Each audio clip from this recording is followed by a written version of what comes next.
이 본문의 말씀은 예수님께서 인간의 몸을 입고 이 땅에 오신 목적을 실현하는 장면, 그러니까 십자가에 못 박히는 장면을 기록하고 있습니다. 사도 요한은 그 예수님의 십자가 장면을 기록하면서 그 십자가 죽음을 둘러싼 일련의 사건들을 기록을 하고 있습니다. 그것은 사람이 범할 수 있는 가장 더럽고 어둡고 끔찍한 죄악 속에서 하나님께서 최대의 선을 일으키시고 측량할 수 없는 하나님의 뜻과 계획을 이루시고 계시다는 것을 보여주고 있는 것입니다. 먼저 우리는 이 십자가형에 대한 이해함이 필요합니다. 십자가형은 헬라인이나 로마인들이 전쟁 포로나 범죄자들, 그것도 극악한 범죄자들을 처형하기 위해 사용했던 사형 제도였습니다. 기록에 의하면 알렉산더 대제는 한 번에 2,000명의 전쟁 포로를 십자가에 못 박았다는 기록이 있습니다. 로마인들에게는 이 십자가형은 노예들에게만 가해지는 형벌이었습니다. 그러니까 자유시민들에게는 이 십자가형을 사용하지 않았습니다. 이 최악의 범죄자들이나 반역자들에게만 사용한 것이죠. 특별히 십자가에 못 박기 전에는 죄수를 매질하여서 그로 인한 출혈로 죽음을 앞당기게 했습니다. 그리고 죄수는 십자가에서 가로 기둥에는 손목이, 세로 기둥에는 발목이 못 박혀서 더할 나위 없이 수치스럽게 완전히 발가 벗겨졌습니다. 죽음은 서서히 고통스럽게 찾아오는데요, 대부분 과다출혈로 쇼크나 아니면 폐 손상에 의한 질식으로 죽게 됩니다. 그러니까 예수님의 십자가 죽음은 전쟁 포로나 반역자들, 최악의 범죄자들에게 내리는 최고 형벌로서 가장 수치스러운 죽음이었습니다. 당시에도 많은 사형제도가 있었어요. 근데 그 가운데 가장 사람들이 수치스럽다고 여기는 사형제도가 이 십자가형이었습니다. 그러니까 이 십자가의 죽음 자체가 여러분 최고의 수치였던 거예요. 또한 본문은 십자가 형벌 외에도 예수님이 수치를 당하는 장면들을 기록하고 있는데요, 먼저 예수님의 좌우에 죄수들이 십자가에 못 박혔습니다. 이것은 무엇을 의미합니까? 예수님이 죄수들과 똑같은 취급을 받았다는 것입니다. 그러니까 사람들이 예수님을 볼 때 저 죄수들하고 똑같은 놈, 이렇게 보는 겁니다. 그리고 예수님께서 발가 벗겨져서 수치스럽게 죽임을 당하시죠. 뿐만 아니라 이 예수님의 십자가 죽음의 현장은 인간들의 욕망과 죄악이 드러나는 현장이기도 합니다. 당시의 옷은 오늘날처럼 흔한 것이 아니었습니다. 옷감 자체가 귀했기 때문에 십자가형을 집행한 로마 군인들은 처형된 죄수들의 옷을 십자가 처형에 대한 수고비로 가져갔습니다. 그러니까 예수님의 옷이 로마 병사들에 의해서 나뉘어졌잖아요. 그러니까 이 십자가형을 집행한 것에 수고비로 그들에게 지급이 되는데, 속옷은 나누지 않고 제비 뽑기 한 사람의 차지가 되었습니다. 이것은 예수님을 조롱하는 모습임과 동시에 인류의 죄를 대속하시고 가장 고결하고 위대한 죽음의 현장을 유흥과 오락거리로 만들어버리는 인간의 죄악의 현장이기도 합니다. 예수님은 인간의 죄를 대속하시기 위해서 십자가에서 죽어가시는데, 그 밑에 있는 로마 병사들은 제비뽑기에서 내가 이 속옷을 차지했다고 서로 웃고 떠들고 있는 거예요. 거기에다가 십자가에 달리신 예수님은 사람들로부터 다시 한번 조롱을 당합니다. 마태복음에는 이렇게 기록이 되어 있죠. 성전을 헐고 사흘에 짓는 자여, 내가 만일 하나님의 아들이여든 자기를 구원하고 십자가에서 내려오라. 그가 남은 구원하였으되 자기는 구원할 수 없도다. 그가 이스라엘의 왕이로다. 지금 십자가에서 내려올지어다. 그리하면 우리가 믿겠노라. 예수님을 향해서 이렇게 모독하고 조롱합니다. 또한 예수님의 십자가는 인간들의 정치적인 욕망이 충돌하는 현장이기도 합니다. 유대인 지도자들은 예수님을 증오할 정도로 미워하는 마음에 이 빌라도의 재판 과정에서 빌라도를 정치적으로 압박해서 결국 예수님을 십자가에 못 박도록 넘겨주게 만듭니다. 여기서 빌라도는 자신은 식민지를 통치하는 총독인데 자신이 다스리는 식민지민들의 이 정치적인 압력에 굴복했다는 것에 수치심을 느낍니다. 그래서 그는 예수님을 매단 십자가 위에 유대인의 왕이라는 패를 써서 붙이게 합니다. 왜 그렇게 했을까요? 그것은 자신을 정치적으로 압박하는 유대인 지도자들을 향하여서 그들 스스로 그들의 왕을 십자가에 못 박았다는 빌라도의 조롱이 거기에 의도로 담겨져 있는 겁니다.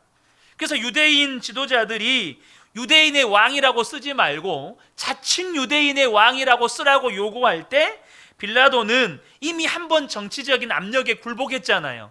이 마지막 남은 자존심에 그것을 거절합니다. 그리고 그 패로서 유대인 지도자들을 조롱하는 거예요.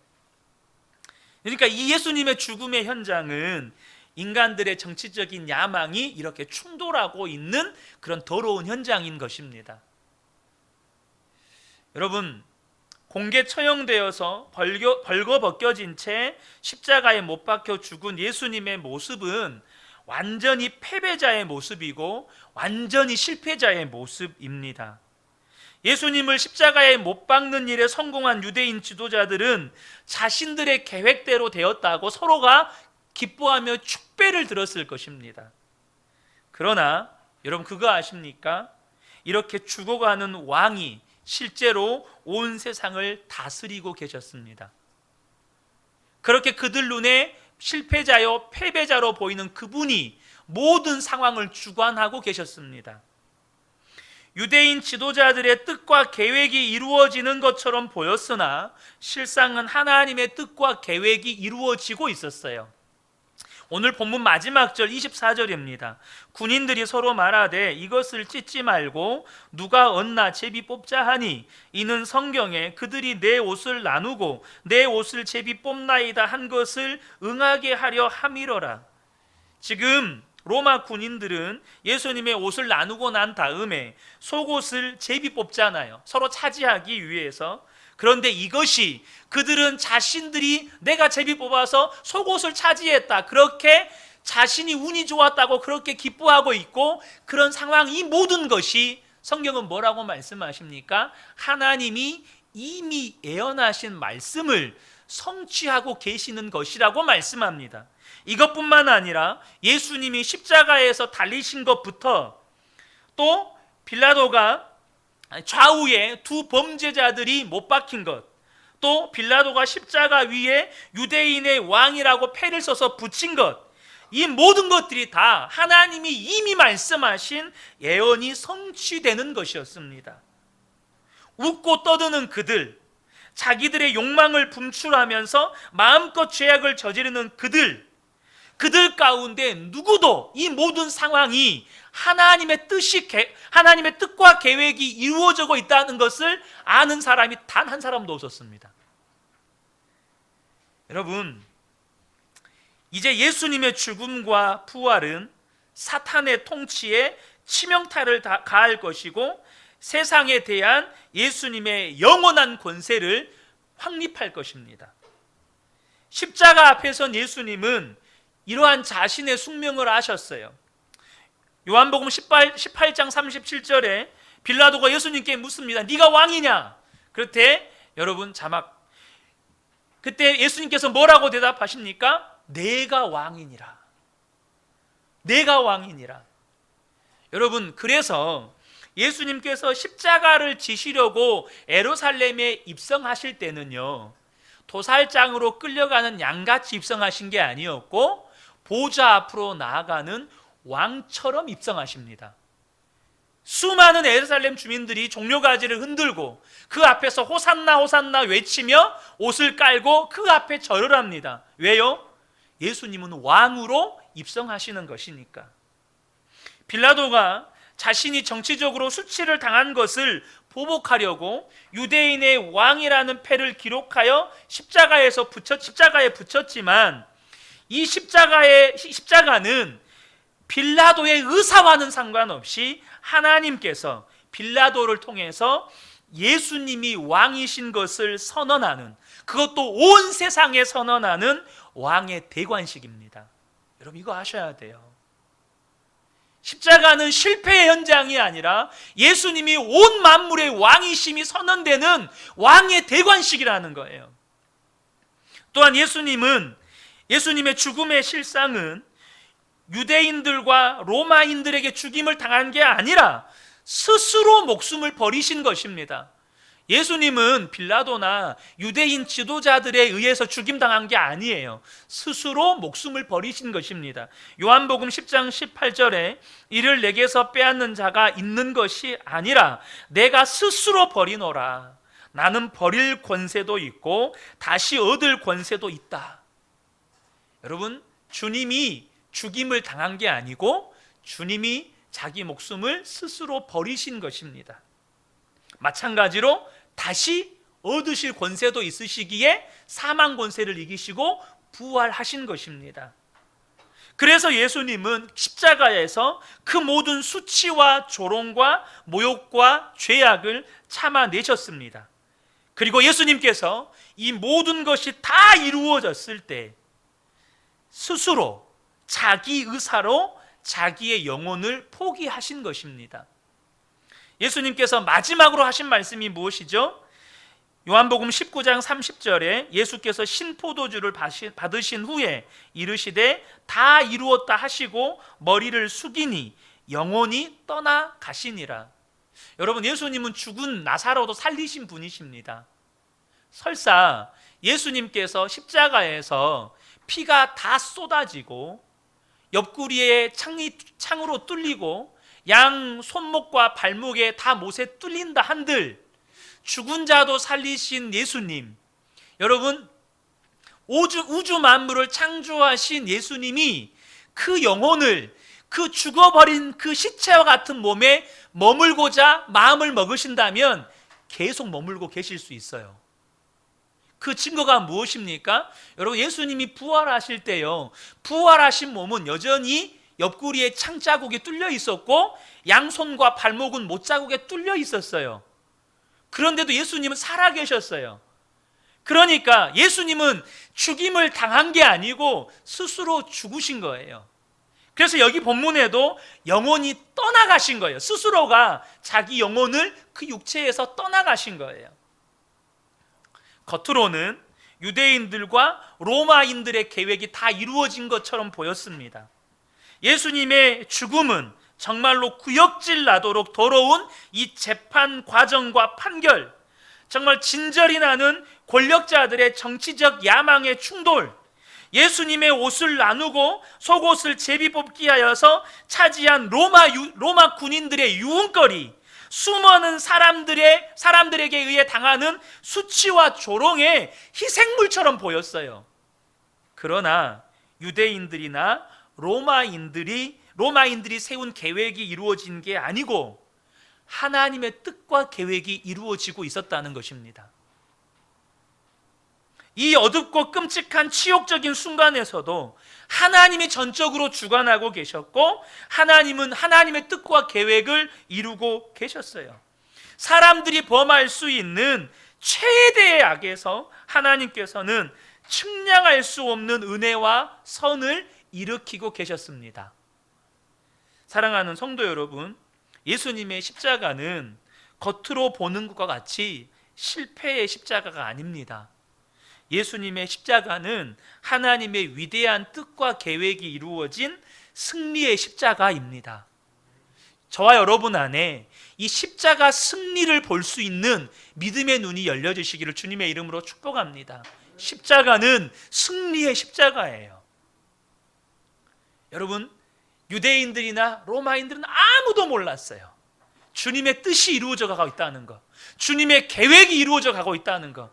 그들은 자신들의 계획이 이루어진 줄 알고 축배를 들고 있었고 좋아하고 있었어요. 여러분, 예수님의 십자가는 승리의 십자가입니다. 자, 그러면 예수님의 십자가가 우리에게 가져다 준 승리가 무엇일까요? 세 가지로 함께 나누기를 원합니다. 그 첫 번째는 뭐냐면 죄에 대한 승리입니다. 예수님의 십자가는 대속의 십자가입니다. 인생의 모든 죄의 문제를 해결해 버린 십자가요, 또한 인생을 모든 죄에서 해방시켜 버린 십자가입니다. 로마서 3장 23절과 24절에 모든 사람이 죄를 범하였음에 하나님의 영광에 이르지 못하더니 그리스도 예수 안에 있는 속량으로 말미암아 하나님의 은혜로 값없이 의롭다 하심을 얻은 자 되었느니라. 여러분, 예수님의 십자가는 우리의 모든 죄의 삭을 지불해 버린 십자가입니다. 이 속량이라는 단어가 노예를 살 때 지불한 값이라는 의미입니다. 노예를 구입할 때 그 노예의 모든 몸값을 지불했다는 이 단어의 의미가 속량이라는 단어입니다. 우리를 모든 죄에 대한 값을, 우리의 모든 죄에 대한 값을 예수님이 십자가에서 속량하셨어요. 그러므로 말미암아 이제 우리는 더 이상 죄인이 아니라 의인이 되어버린 겁니다. 노예에게 노예의 몸값을 지불하고 자유민으로 만들어버린 거예요. 그래서 이제 우리는 예수 그리스도 안에 있는 자는 더 이상 죄의 종로로 타지 않고 살게 되었다는 의미입니다.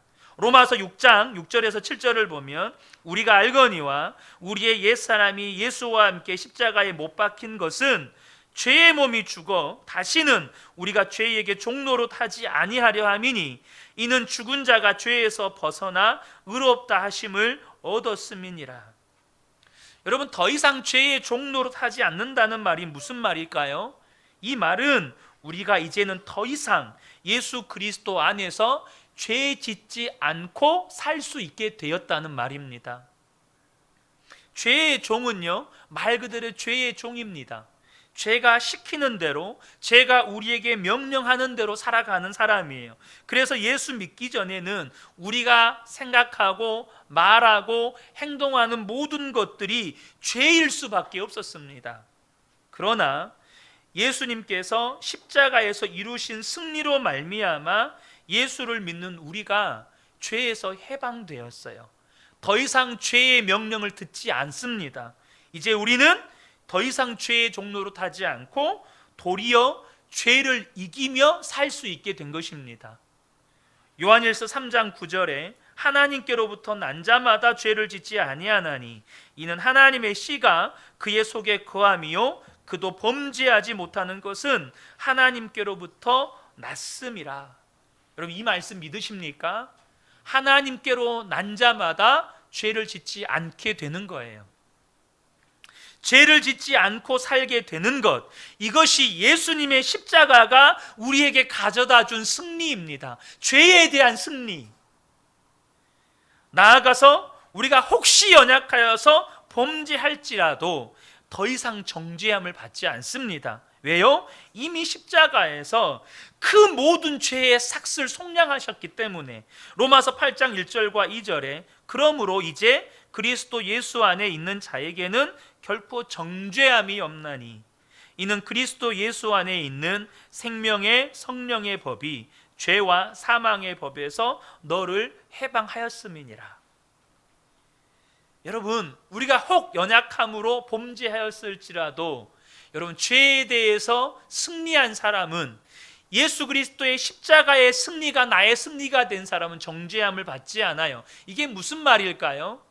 그 말은 우리에게 회개의 기회, 회복의 기회가 여전히 있다는 것입니다. 우리에게 회개의 기회가 있고 회복의 기회가 있다는 거예요. 사랑하는 성도 여러분, 기억하십시오. 십자가의 승리는 죄에 대한 승리입니다. 우리는 더 이상 죄의 종로로 타지 않아요. 더 이상 죄 짓지 않고 여러분 의를 행하며 살 수 있게 되었다는 것입니다. 두 번째는 사망에 대한 승리입니다. 성경은 인생들의 실상이 죽기를 무서워해서 일평생 사망의 종로로 타며 산다고 말씀합니다. 히브리서 2장 15절에 또 죽기를 무서워함으로 한평생 매여 종로로 타는 모든 자들을 놓아주려 하심이니. 여러분, 예수 믿지 않는 모든 사람들은 다 사망의 종로로 탑니다. 그래서 이 사망의 종로로 탄다는 말은 뭐냐면, 이 죽음을 두려워하면서 죽음의 공포에서 벗어나 보려고 발버둥 치는 것이 바로 인생 군상들의 실상이라는 것입니다. 그래서 어떤 이들은 부와 권력으로 죽음의 공포에서 벗어난 척합니다. 느부갓네살 왕의 아들이 벨사살 왕입니다. 이 벨사살 왕이 되었을 때 귀족 1000명을 초청해서 잔치를 베풉니다. 그리고 술을 마실 때 그의 아버지 느부갓네살 왕이 예루살렘 성전에서 탈취해 온 금그릇에다가 술을 따라서 마시면서 자신들이 금이나 은이나 쇠나 구리나 나무나 돌로 만든 그 지방의 신들을 찬양합니다. 하나님의 성전 기물에다가 술 따라 마시면서 자신들이 만들어낸 신들을 찬양해요. 그때 하나님께서 왕궁 벽에 손가락이 나타나게 하셔서 글자를 쓰게 합니다. 그것을 이 벨사살 왕이 봐요. 어떻게 됐을까요? 다니엘 5장 6절입니다. 그러다가 왕의 얼굴빛이 창백해지더니 공포에 사로잡혀서 넓적다리의 힘을 잃고 무릎을 서로 부딪히며 떨었다. 사람이 극도의 공포에 휩싸이면 다리 풀리는 거 아시죠? 하나님의 위엄이 그 앞에 나타났을 때 그 죽음의 공포 앞에서 다리의 힘이 풀려서 그 자리에서 주저앉습니다. 그리고 그날 밤에 벨사살 왕이 죽습니다. 이것이 인생의 실상이라는 거예요. 자신의 부와 권력으로 이 죽음의 공포를 다 이긴 것처럼, 세상을 다 가진 것처럼 그렇게 떠들어댔지만 막상 주님의 권위 앞에서 그는 그 죽음의 공포 앞에서 여러분 일어서지도 못하고 그날 밤에 죽었습니다. 또 어떤 이들은 진시황처럼 죽지 않으려고, 더 건강하게 더 오래 살려고 발버둥을 칩니다. 실제로 미국에서는 냉동 인간 프로젝트가 진행되고 있다는 이야기 들어보셨습니까? 심정지로 완전히 사망 판정을 받은 사람을 여러 가지 과정을 거쳐서, 여러 단계의 과정을 거쳐서 완전히 냉동 보관을 합니다. 그리고 그 사람이 가진 질병이나 사망의 원인을 제거하고 다시 되살릴 수 있을 만한 의학이 발전한 그때에 해동시켜서 다시 살린다는 계획입니다. 실제로 세계 최대 냉동 인간 업체 중에 하나인 알코어라고 하는 이 냉동 업체에는 현재 보관된 냉동 인간만 159가 넘고요, 신청 대기자가 2,000명이 넘는다고 합니다. 그래서 그 냉동 인간이 되는데 적게는 20만 달러에서 100만 달러가 든다고 해요. 그러니까 2억 한 4천만 원에서 한 12억 정도 지불해야 자기가 죽은 다음에 냉동인간으로 보존이 되는 겁니다. 여러분, 성경은 뭐라고 말씀하고 계실까요? 히브리서 9장 27절입니다. 한 번 죽는 것은 사람에게 정해진 것이요 그 후에는 심판이 있으리니. 여러분, 왜 인간이 무병장수, 그러니까 인간이 영원히 못 사는지 아십니까? 인간이 생존하기 위해서 반드시 필요한 게 뭐죠? 산소입니다. 그런데 이 산소의 기능 중에 하나가 뭐냐면 우리 인간의 생명을 유지시켜 주지만 우리의 몸을 노화시킵니다. 근데 우리 인간은 육체가 생존하려면 반드시 산소가 필요한데 그 산소를 마시면 노화되어 갑니다. 그러니까 인간의 몸은요 영원할 수가 없어요. 이거 아셔야 합니다. 반드시 하나님의 앞에 섭니다. 그런데 놀라운 성경의 선언은 예수 그리스도의 십자가가 우리에게 사망에 대하여 승리를 가져다 준다는 사실입니다. 고린도전서 15장 55절에서 57절입니다. 죽음아 너의 승리가 어디 있느냐? 죽음아 너의 찌르는 것이 어디 있느냐? 죽음이 찌르는 것은 죄이며 죄의 힘은 율법입니다. 그러나 우리 주 예수 그리스도를 통해 우리에게 승리를 주시는 하나님께 감사합니다. 사랑하는 성도 여러분, 예수님의 십자가 복음이 실제가 된 사람, 예수님이 실제로 믿어지고 예수님이 실제로 내 생명이 된 사람은 더 이상 사망의 종로로 타지 않습니다. 더 이상 죽기를 무서워하면서 죽음에서 벗어나기 위해서 발버둥 치면서 인생을 살지 않습니다. 도리어 여러분, 죽음의 날을 기다립니다. 왜요? 그날은 영원한 주님과, 영광의 주님과 영원토록 함께하는 날이기 때문입니다.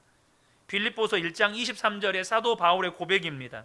내가 그 둘 사이에 끼어 있으니, 이 땅의 삶과 영원한 삶 사이에 끼어 있다는 거예요. 차라리 세상을 떠나서 그리스도와 함께 있는 것이 훨씬 더 좋은 일이라 그렇게 하고 싶으나, 여러분, 이것이 죽음을 두려워한 사람의 말입니까? 아니요. 사망에 대해서 승리한 사람의 고백입니다. 사망이 더 이상 두려움의 대상이 아니라 우리가 우리의 영혼이 육신을 떠나가는 그날이 정말로 간절히 기다려지는 사람의 고백입니다. 예수 그리스도의 십자가의 승리가 나의 승리가 된 사람의 고백이에요.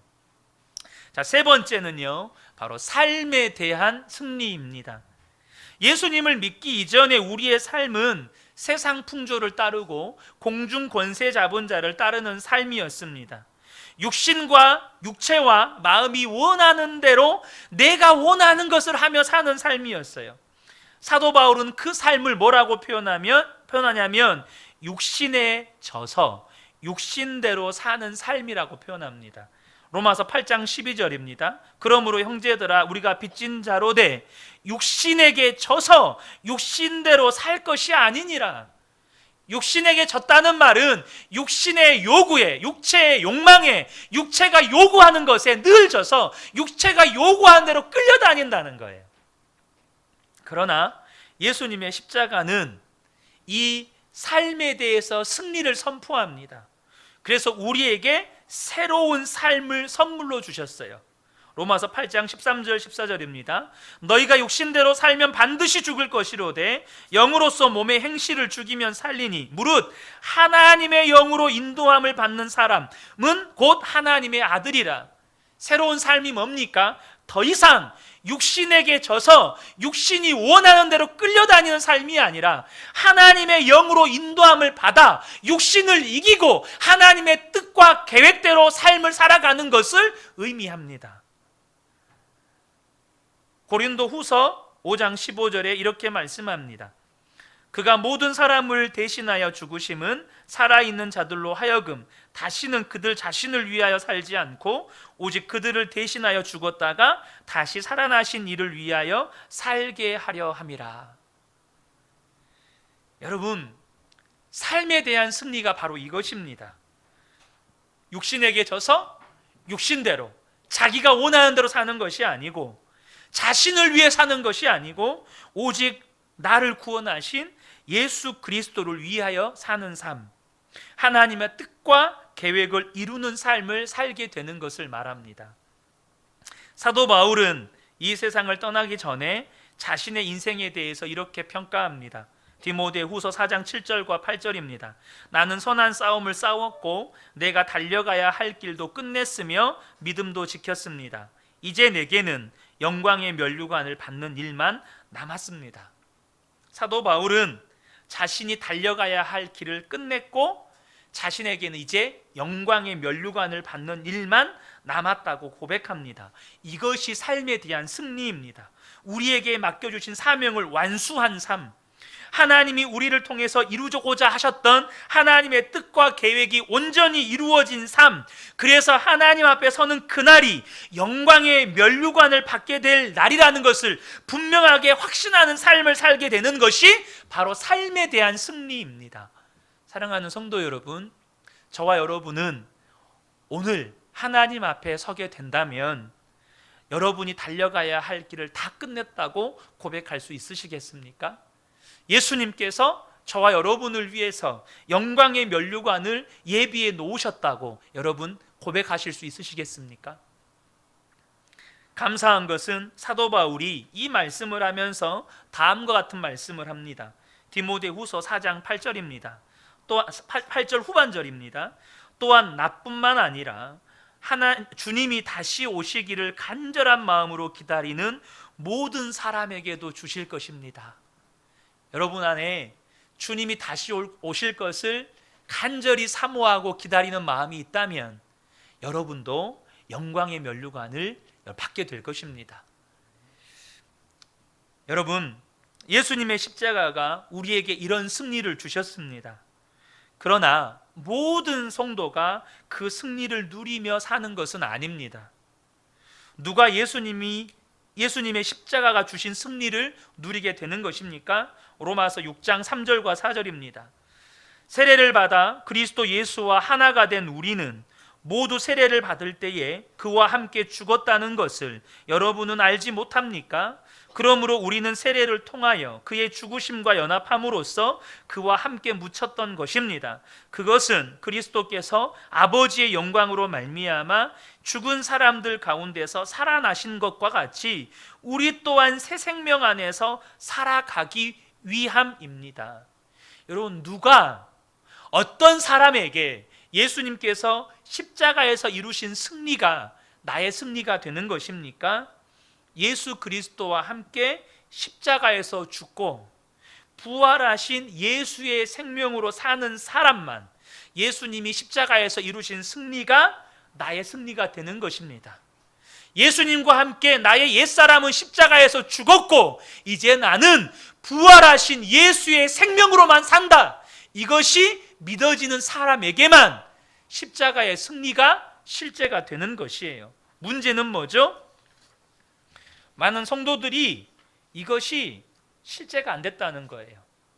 나는 죽고 예수로 산다는 것이, 나의 옛사람은 십자가에서 죽었고 오직 내 안에 예수님만 사신다는 이 진리가 실제가 안 돼 있어요. 그래서 우리는 여전히 자아가 살아있는 자아 때문에, 여전히 살아있는 나 때문에 수없이 실패합니다. 말씀에 순종하는 일에, 주의 말씀대로 사는 일에, 주님의 인도하심을 따라가는 일에 우리는 종종 실패하죠. 그래서 사도 바울은 나는 죽고 예수로 사는 삶에 대하여서 우리에게 이렇게 촉구합니다. 로마서 6장 11절입니다. 이와 같이 너희도 너희 자신을 죄에 대하여는 죽은 자요 그리스도 예수 안에서 하나님께 대하여는 살아있는 자로 여길지어다. 여러분 아멘이십니까? 여기서 여러분 중요한 단어 중에 하나가 여길지어다라는 단어입니다. 이 여길지어다라는 단어는 무슨 의미이냐면 내가 경험한 대로, 내가 생각한 대로 여기라는 말이 아니고 예수 그리스도께서 말씀하신 대로, 예수 그리스도께서 결론 지은 대로 여기라는 말입니다. 내 생각대로, 내 판단대로 결론 지으라는 말이 아니고 내 생각과 내 경험이 어떠하든지 간에 예수님께서 말씀하시고 예수님께서 판단하신 그대로 내 생각을 결론 지으라는 거예요. 나는 동의가 안 돼요. 내 경험을 봤을 때 나는 여전히 안 죽었어요. 나는 여전히 시퍼렇게 살아있어요. 내 경험을 아무리 곱씹어봐도 나는 안 죽었어요. 네 경험이 그러하다 할지라도, 네 생각이 그러하다 할지라도 주님이 그렇게 말씀하셨으니까, 너는 이미 십자가에서 죽었다고 주님이 말씀하셨으니까 너는 이제 네 생명으로 사는 게 아니고 부활하신 예수의 생명으로 사는 것이라고 말씀하셨으니까 이제는 너의 삶의 결론을 하나님의 말씀대로 결론 지으라는 거예요. 내 생각을 하나님의 말씀대로 그렇게 결론 지으라는 겁니다. 여러분, 여러분의 생각대로 결론 지으지 마세요. 여러분의 생각대로, 여러분의 경험대로 여러분의 인생을 결론 짓지 말라는 겁니다. 주님이 우리는 이미 십자가에서 죽었대요. 우리 자신은 이미 십자가에서 죽었대요. 그리고 우리 안에는 오직 예수 생명만 있다는 거예요. 그대로 동의하고 그대로 여러분이 결론 지으라는 것입니다. 그래서 우리에게 필요한 것이 뭐죠?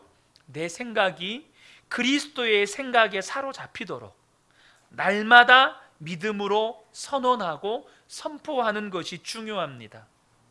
여러분, 북한 사람들이요, 왜 그렇게 김일성을 우상화하면서 그렇게 믿을까요? 맨날 그들은 여러분 외치고 또 외칩니다. 그래서 그들 안에 이게 믿음이 돼버렸어요. 그들 안에 김일성 부자가, 또 이 김일성 3부자가 자신들을 먹이고 입히고 살리고 자신들을 지키고 보호한다는 것을 날마다 그렇게 주입받았고, 그렇게 입술로 외쳤고 외웠고 그랬어요. 그러니까 이제 그걸 실제로 믿고 살아요. 얼마나 여러분 웃기는 줄 아십니까? 외국 여러분 이 NGO 단체가 눈 못 보는 사람들 수술해서 눈 보게 해주고, 치아 다 썩은 사람들 이렇게 치아 이렇게 다 바꿔주고, 그런데 그렇게 고침받았는데, 죽을 병에서도 고침받았는데, 여러분 그 사람들은 어떻게 외친지 아십니까? 김일성, 김정일 부자 사진 앞에 가서 김일성 위대한 수령님이, 김정일 위대한 수령님이 고쳐줬다고 울면서 외칩니다. 그걸 진짜로 믿어요. 여러분, 그렇게 거짓말도 그렇게 외치니까 믿어져요. 여러분, 이 진리를 저와 여러분이 날마다 외치셔야 합니다. 나는 죽었습니다. 내 안에 오직 예수 그리스도가 사십니다. 나의 생각이 예수 그리스도의 말씀으로 지배받으면, 나의 생각이 예수님의 생각과 일치가 되면, 나의 삶도 그 십자가의 승리가 실제가 되는 겁니다. 정말로 나는 죽었고 예수가 사신 것이 삶의 실제가 되면 십자가의 승리도 내 삶의 실제가 되는 거예요. 사랑하는 성도 여러분, 내 생각이 예수 그리스도의 생각에 사로잡혀 이제 정말로 나는 죽고 예수로 사는 것이 분명한 사람은 예수 그리스도께서 십자가에서 이루신 죄에 대한 승리, 사망에 대한 승리, 삶에 대한 승리가 나의 삶이 되는 것입니다. 이 은혜가 우리 모든 성도님들께 함께 하시기를 우리 주 예수님의 이름으로 축복합니다. 아멘.